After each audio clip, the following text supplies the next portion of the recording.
Okay, let me ask you something. Do you have any habits that other people find kind of weird? Maybe you talk to yourself. Maybe you spend a lot of time alone. Maybe you ask questions about things that nobody else seems to care about. Or maybe your brain just refuses to stop thinking. Well, some of these habits can actually be connected to intelligence, and the interesting part is, they don't always look intelligent from the outside. Now, before we start, there's an important catch. Having one of these habits doesn't automatically mean you're a genius. Psychology isn't that simple.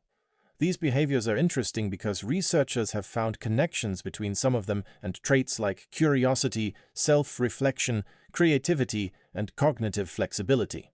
Let's start with one that sounds weird immediately, talking to yourself. And I'm not talking about occasionally saying, "Where did I put my keys?"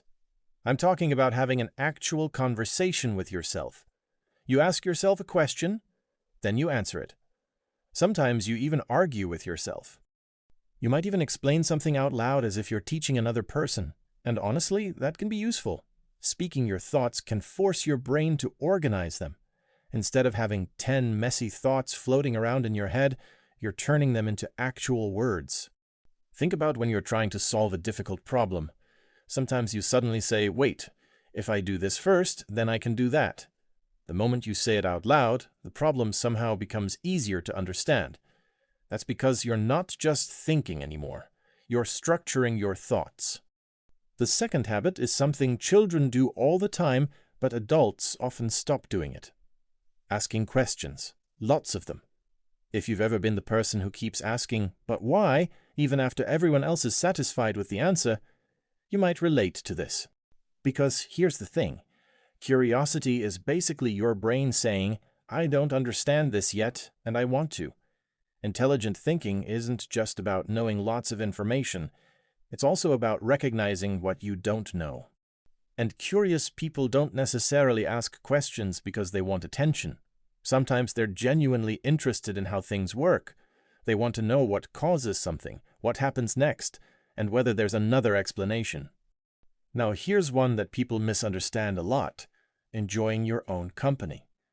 If you're someone who can spend an evening alone without immediately needing entertainment, constant messages, or another person around, that can actually tell us something interesting about your personality. Being comfortable alone doesn't mean you dislike people. You can be social and still enjoy solitude. The interesting part is what happens when there isn't anyone around to distract you. You have more space to think, reflect, imagine, and process what happened during the day. And sometimes solitude gives you something that constant stimulation doesn't: uninterrupted thinking. No notifications, no conversations, no one telling you what to think. Just you and whatever is happening inside your head. Okay, now here's a complicated one: overthinking. And before you say, "Wait, how can overthinking possibly be a sign of intelligence?" I'm not saying anxiety or excessive rumination is a good thing. It's not. But there is an interesting connection between deep analytical thinking and the tendency to keep examining possibilities. Some people naturally think, "What if this happens? And if that happens, then what? But what if I'm missing something?" Their brain keeps generating possibilities.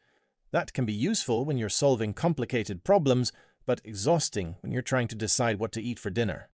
The important difference is whether that thinking leads somewhere. Productive thinking eventually gives you a decision or a solution. Unproductive rumination just keeps replaying the same question. So the goal isn't to stop thinking, it's learning when to stop. Here's another one that might surprise you: being willing to change your mind. A lot of people think intelligence means always being right, but real intellectual flexibility can mean something very different: being able to say, "I was wrong." Imagine you strongly believe something. Then someone gives you evidence that challenges it. Your first reaction might be defensive. That's completely human.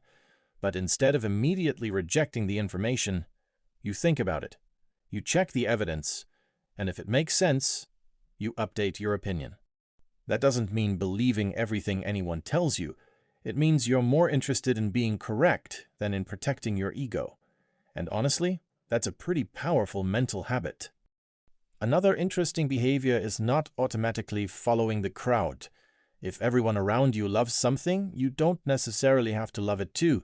And if everyone hates something, you don't automatically have to hate it. Independent thinking doesn't mean deliberately being different just to be different. It's about asking yourself, do I actually believe this? Or do I believe it because everyone around me does? And here's probably my favorite one, being comfortable saying, I don't know. It sounds simple, but it's surprisingly difficult. Most people feel pressure to have an answer, even when they have absolutely no idea. But admitting you don't know creates something important: room to learn. If you pretend you already know everything, there's nothing left for your brain to investigate. So let's put all of these together for a second. Talking to yourself, asking questions, enjoying solitude, thinking deeply, being willing to change your mind, questioning the crowd, and being comfortable saying, I don't know. None of these habits can prove that someone is highly intelligent. That's important. You shouldn't look at someone who talks to themselves and immediately think, wow, genius. Psychology doesn't work like that.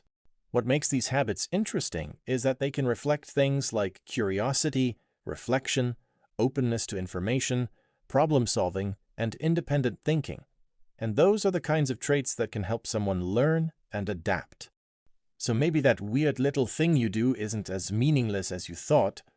Maybe you talk to yourself because you're organizing your thoughts. Maybe you ask too many questions because you're genuinely curious. Maybe you enjoy being alone because your brain likes having space to think. Or maybe you're just a completely normal human being with a bunch of weird habits. And honestly, that's probably the most likely answer. But now I'm curious, which one of these sounds most like you? Do you talk to yourself? Ask way too many questions? Enjoy being alone? Overthink everything? Or are you the person who can actually say, I don't know, without feeling uncomfortable? Tell me in the comments, and if you recognized yourself in more than one of these, maybe your brain is a little more interesting than you thought.